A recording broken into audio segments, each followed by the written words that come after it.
For anyone that's not familiar with GitHub Copilot, this is a technology that's going to probably change the way that we think about programming, the way that we go about programming, the way that we conduct it.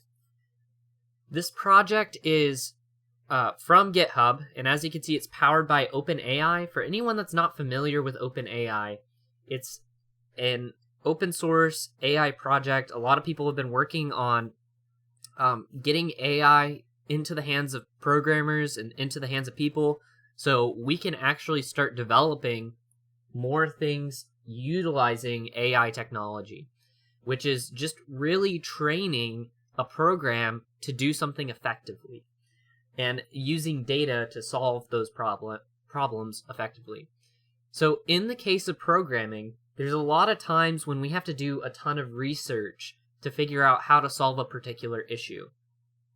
What's fascinating about the process is that we can find multiple ways to solve different issues and solve particular problems using GitHub. It's pretty impressive how this works. When it comes down to the nitty-gritty and being able to find something that works for our solution. But it takes time. It takes time to come up with something to solve a particular issue, whether it's going on Stack and having to deal with finding very niche programming snippets or code snippets, or going onto YouTube and finding how to do a particular thing. But what if we had somebody on our shoulder helping us as we're coding, telling us exactly what other people have done or what he would recommend? And this is coming from somebody that is well trained. This is where the idea of GitHub Copilot comes in. And GitHub Copilot is an AI developed to basically give you the code that you're asking for.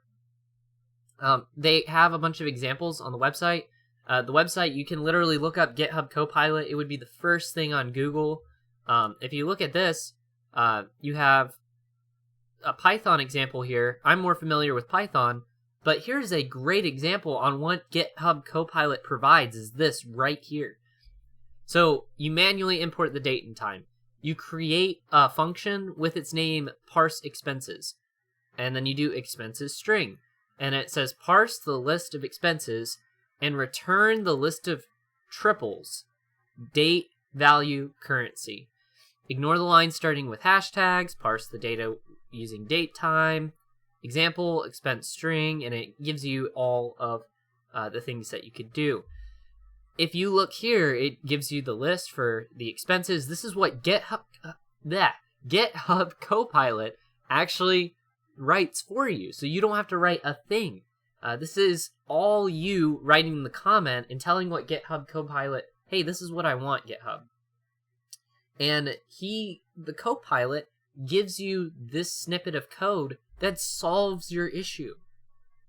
Now, it may look elegant right now. I'm part of the technical preview, so this isn't out to the public necessarily. You need to sign up, and you will be put on a waiting list. I was just given access to the waiting list, or to the actual program recently, so that's why I was just very fascinated. Felt like there needed to be a video on this. It's just really, really cool. They have a lot of languages they support right now. Here's Ruby. And all you did was create shipping address, and you type out active record, migration. This is all stuff that Copilot auto creates and gives you all of this good stuff. Here is even Go, the language Go, and all you do is you have all this predefined information, and you just work with the predefined information to solve a particular issue. It can literally write SQL for you, which is also something really fascinating.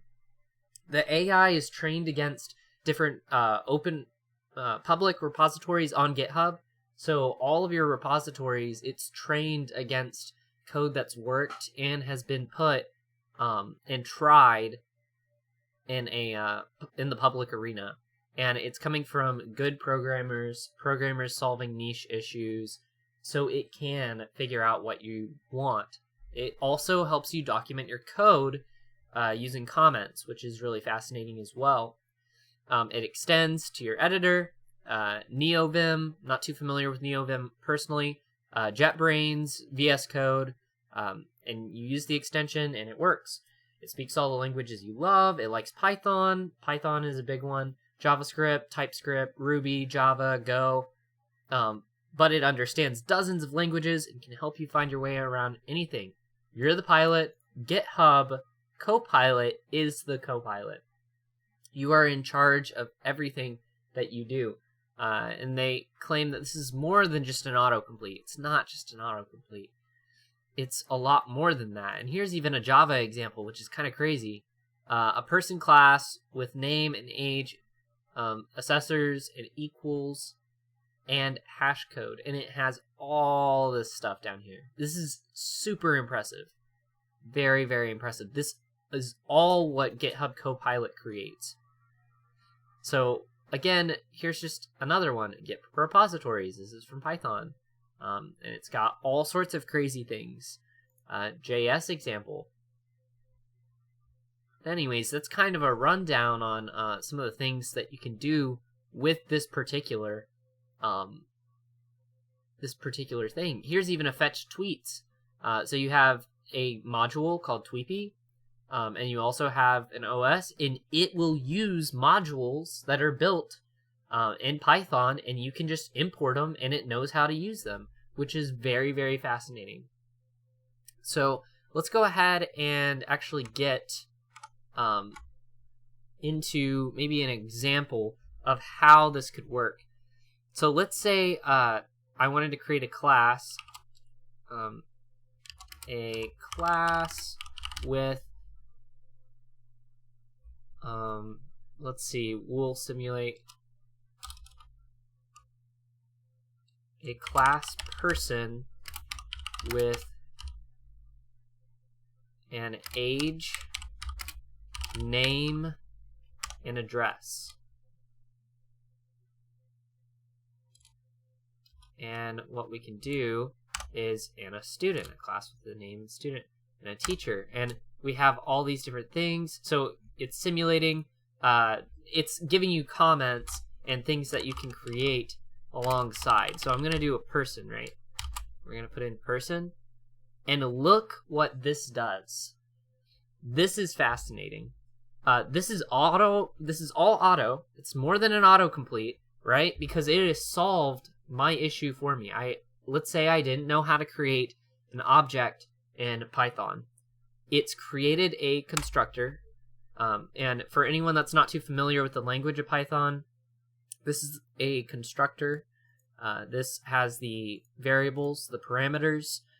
Here are the actual, the self dots or the this. This is anything pertaining to the actual object. The variables associated with the object, so an attribute. And then it created a string. And we can actually create different functions underneath it and just put in the name of the function and it will autocomplete for us. So like, for example, we could call this set name. And look, we have this, well, let me go ahead and go back. So we do set name, and at this time it completes it for me, where it sets the self name. Anytime I use the set name function, it requires a name input. It takes self name and sets it equal to name, which is crazy to think about. So let's even see if it finishes this. So as you can see, a student, it auto completes this part of the code, and I can just press tab and it does it for me. This is only a part of what actually this is capable of. You can make data structures, and look, even this, it has a set major because it realized I could set the name. But data structures are something that we can actually create just by letting the code kind of figure it out as we go. And what's cool is it's actually going off of the comments that we created. So we're not going anywhere crazy with this necessarily. And look, we have a class for a teacher, a person, and we wait for it to kind of situate, and it's got set a subject. So you set the subject for the teacher that you have. It's very impressive. I am absolutely in awe of how this works. This is GitHub Copilot. Right here, if anybody wanted to see this, it's got a reload required because I need to get it situated. I guess it has an update or something. But this is the actual download. You can look it up on the extensions. It may not work unless you have completed the sign up. You got to sign up on the website at GitHub Copilot, and then go ahead and wait for your email to come in, and you should be able to get access to this. And it will be released to the public, so if you want to wait until then. But this is a very fascinating tool. I guarantee there's going to be more in the future that you can work with. Another thing that I'm going to kind of look into is if name. Look, it even decides to create random like persons, student, teacher, and it decides to print out all these things. If I go ahead and run this code, look at this. This is fascinating. Anyways, this is all code that's basically written itself. And even though this wasn't necessarily what I wanted it to do, what I could do is I've deleted it and it's given me something else. It's like, oh, well, that's not what you wanted? Well, maybe not in particular. So, like, for every item in a list, print it. And as you can see, this code is actually finished. This is for item in, and it created a list for me. It generated a list. If I specified what list it was, like in a variable, it would have taken the context of my code and it would have put a list here, and then it's going to print the item. So if I go ahead and save it and I run it, it's doing the same thing. It prints the whole thing again. So very fascinating. This is really, really cool. Great technology. For anyone that's interested, definitely check out the website and definitely keep up with this type of technology, because this is the stuff that's going to make coding so impressive. I've just been fascinated by it. This is something I've looked into recently, and I'm hoping to maybe do some tests with this GitHub Copilot and just see what it's capable of. Even trying to solve particular issues with data structures and maybe specific algorithms, and seeing what the AI actually comes up with to solve problems. Thank you so much for watching. I hope you enjoyed. I hope you enjoyed checking out this. Definitely look at the website, and I will see you guys in the next video. Peace out.